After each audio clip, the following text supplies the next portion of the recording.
has a tremendous amount of experience, and I use tremendous because Donald Trump uses that word, and I just want to see how it sounded in front of people. So, as we heard, she's working at Competent Communicator, and the title of Elizabeth's speech today is Life Hacks. Would you please welcome Elizabeth?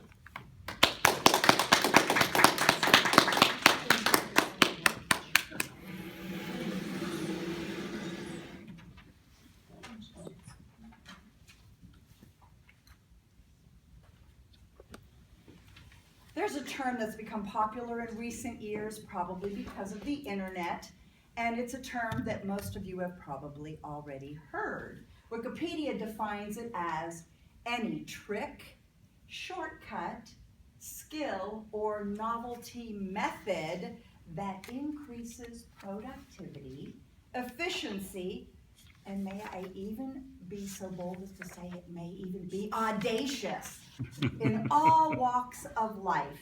So you can find life hacks everywhere on the internet and in life.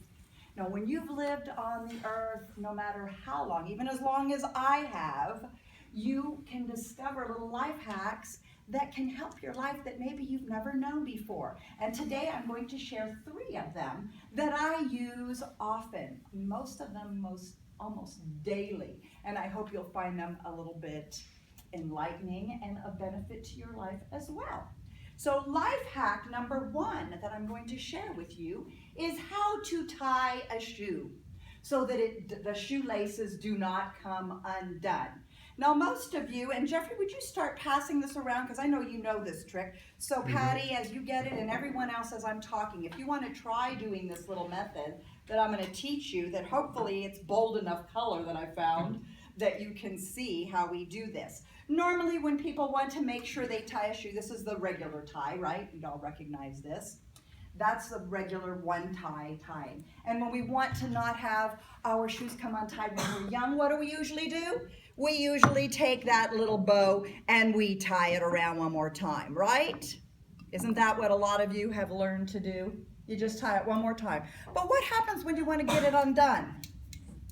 You have to go back and you have to go to that little tie and undo that one. And then you finally get to, after you undo that one, you pull it and it is undone for you, okay? So now I'm going to teach you what I just learned a couple of years ago from a cobbler. When I said, why, no matter how hard, I think I need to get new shoelaces because when I'm running, my shoes come untied. And he says, that's because you don't know how to tie your shoes. I said, what? I'm almost 60, you know? What do you mean I can't tie my shoe? And he said, that's true. You don't know how to tie a shoe. Most people don't. So he showed me how to tie a shoe, and now I always tie my shoes this way. So this is the way it goes. When you're normally going to tie your shoe, and you do this little rabbit ear, remember we were little kids, and then you go around, and normally I would pull this through, right? Now you pull it through, but instead of just making it tight, you go up and around and through the hole one more time, and then you pull it. Now you have a tie that will never come undone until you're ready to just pull it and let it come undone.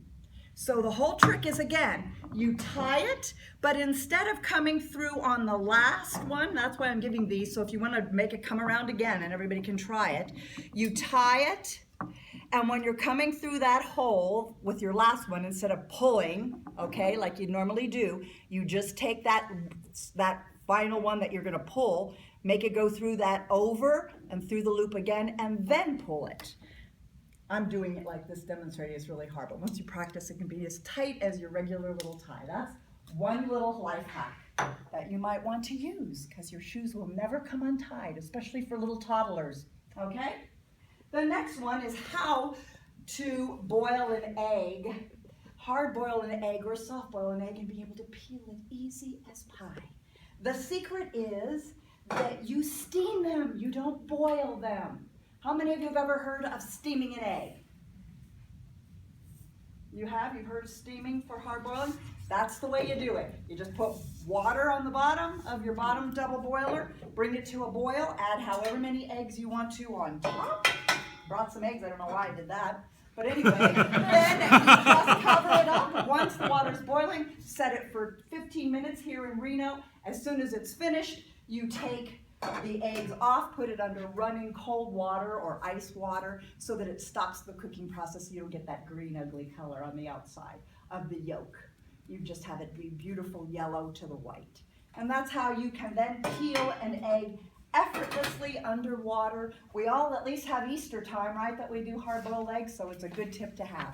The third and final tip I want to share with all of you is a method of, by my nightstand, I have one plug. One is my my lamp that makes the room look pretty and balanced with the two nightstands. The other plug is the only one that I have empty. And yet I have many things that need to be charged overnight. One of those things is my iPhone. Another thing is I have a Fitbit that Jeffrey got for me so I can count how many steps I do every day. Another little life hack, fun thing to keep track of. Another thing I have is when I go to the gym, I like to listen to podcasts. And so I have this wireless thing. It needs to be charged every day after that. And of course, some of you may have, iPads or different things like that. So with one plug, Jeffrey showed me, because I didn't know, I used to go around the house trying to plug things in different places.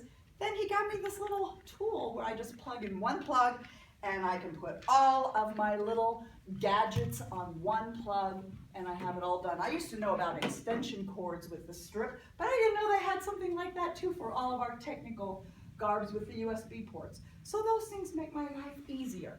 Now, all of you may agree that learning how to tie your shoes or how to peel an egg easily, or how to avoid having problems with all of your technical gizmos that need to be charged up with only one plug. Now you can solve those things. They may not be life-changing to learn how to do these little things, but you could certainly agree with me that they may be life-enhancing.